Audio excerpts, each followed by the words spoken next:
Hey folks, so Chainlink has been on my mind and I haven't done a video about this project in a while now.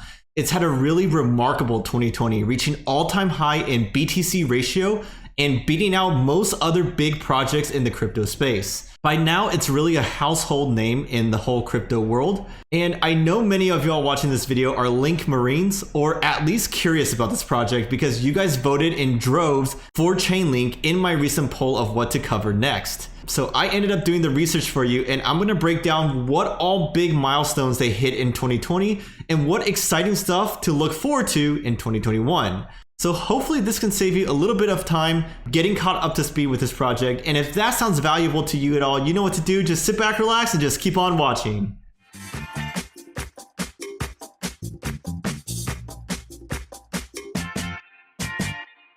Welcome back to Bitcoin for Beginners. I'm your host Kevin, and in this channel, we're all about deep research, honest opinions with no frills nor fluff. As always, I leave timestamps down below if you want to skip ahead, and please like and subscribe if you're a Link Marine and you wanted to continue to rock it in 2021.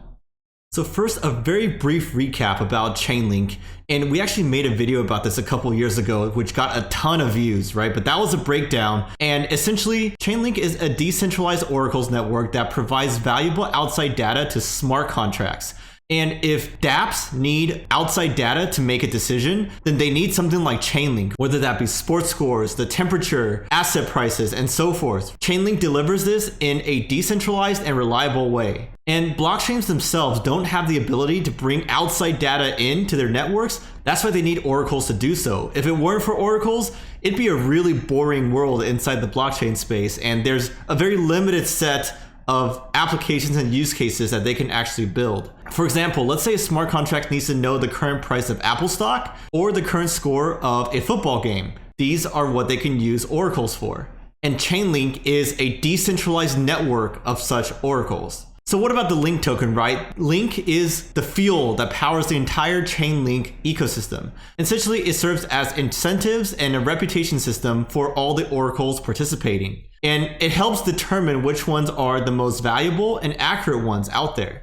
At time of shooting, Link is worth around $24 and has recently just beat Litecoin to be number 7 overall on CoinMarketCap. And it is crypto and hence volatile, so it may change by the time you're watching this. In general, demand is generated for Link when more and more projects start using and integrating with Chainlink and using their system. Their token Link is used to buy data that smart contracts need, and also oracles need Link as well to stake it in order to participate.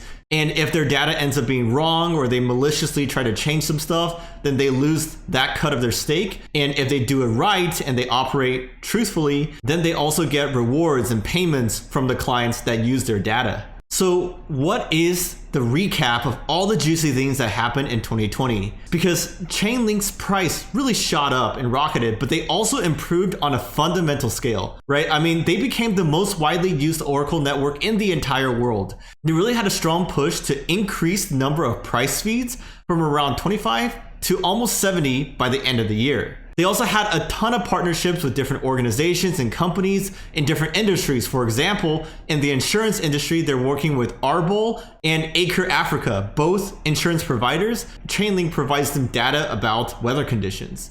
In terms of crypto partnerships, they had a ton, but I want to highlight 3 in particular. Number 1, Polkadot, right? Chainlink launched their own parachain in the Polkadot ecosystem. And if you don't know what that is, then please check out my Polkadot video that I released earlier last week and got a ton of discussion going on in the comment section there as well. But what that means for the Polkadot ecosystem is now there's smart contracts there can get the data they need from Chainlink's oracles. And they envision this to be things like whether a payment was settled in the real world, the stock price feeds, DeFi protocol metrics, and much more, right? And they also joined something called the Polkadot DeFi Alliance, which is basically a steering committee to help the direction of Polkadot's growing ecosystem of DeFi apps. And specifically, Chainlink wants to set best practices for developers there to build great DeFi protocols. They also integrated directly with Tezos, another big player in the blockchain space. And basically, they want to let their own developers access active pricing feeds using Chainlink. And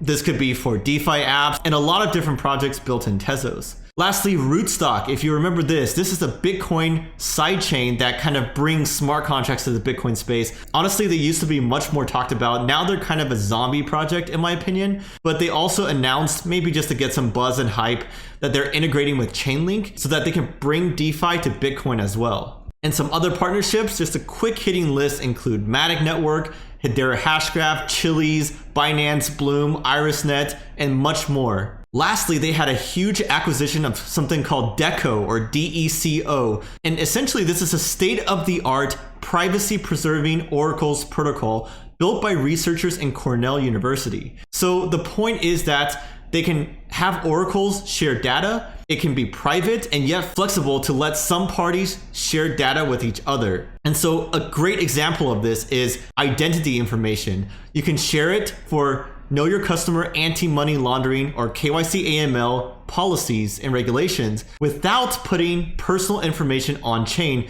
where everyone can see for eternity, right? This is an amazing use case in my mind. And I'm really excited to see what comes out of this in terms of integrations and tech improvements. All right, so that's it for 2020. Let's look ahead at 2021 because we just started, right? So the first thing is that the Chainlink team doubled in size in 2020. It was a year of great growth for them, but they're aiming to keep pace and keep on getting more and more adoption, integrations, and so forth. So their team is going to expand further rapidly this year. And they have two main goals for their team to focus on. One is increasing the security and reliability of the oracles in their network. And number two is to focus on bringing more data into their system, whether that be shipping routes, sports, weather, a lot of other rich data is what they want to make available to people using their oracle system. Another very interesting and niche theme that they're working on is to support verifiable proof of reserves. This is especially important for things like stablecoin projects where they have reserves and collateral backing up their stablecoins, right? So what Chainlink wants to do is to constantly verify that the collateral is present, it's backed by real assets, and at the right levels. They also want to expand this functionality even further and also enable other types of assets like insurance assets, trade invoices, and just make them all available as collateral for the DeFi space. This is such a value add if you think about it, opening up the DeFi space for more possibilities. They also have a stated goal to onboard more data providers. For example, the Associated Press was a big one in 2020, and they published election results straight to the blockchain and ran their own Chainlink node. So they want to do more of that with different sources. They also want to ramp up the grants program, expand beyond the gaming and insurance verticals, perhaps looking at supply chain vertical, and also focus on giving grants to things like node reputation tools, blockchain integrations, API integrations, and just general developer tools for the Chainlink ecosystem. Something else that's very interesting is that the founder, Sergey Nazarov, says that a lot of companies outside of the crypto space without a blockchain have been using Chainlink for proving some type of data exists or for integrating that into their particular tool or app, for example. And so he thinks that more and more of this is going to happen in 2021. And this is quite unexpected in my book, but awesome to see and a boon for demand for Link as well. Lastly, he sees many more DeFi protocols integrating Chainlink or something like it so that they can prevent against attacks like flash loan attacks, right? We saw a lot of these happen in 2020. You should do some more research about this if you haven't heard of it. But essentially what happens is that attackers are able to manipulate single price oracles that these DeFi protocols use to drain their pool of funds for like a much cheaper price than they should be able to. By using a decentralized oracles network that pulls data from a lot of different places, you can protect against that. So this was amazing to hear, right? Chainlink got a lot done in 2020 and are going to do a lot more in 2021 during this bull market. So my final thoughts, right? They're going to do a lot more partnerships, but in their case, that's good because that means direct integration and demand for Chainlink's ecosystem and the Link token, right? I mean, Link's utility is really simple if you think about it, but I like that. They're one of the few tokens that are actually being used mostly for their intended use case and not just for speculation or liquidity farming or whatever, right? And honestly, I think Link will continue to be one of the biggest darlings of the crypto space. It has really reached meme status, and just ask the traditional stock world and Robinhood traders and Wall Street bets what meme status can do for an investor, right? It can do a lot. And so anyways, that's just a fun side note. I hope you enjoyed this type of update video. If you found this valuable, please like this video, share it with your Chainlink friends.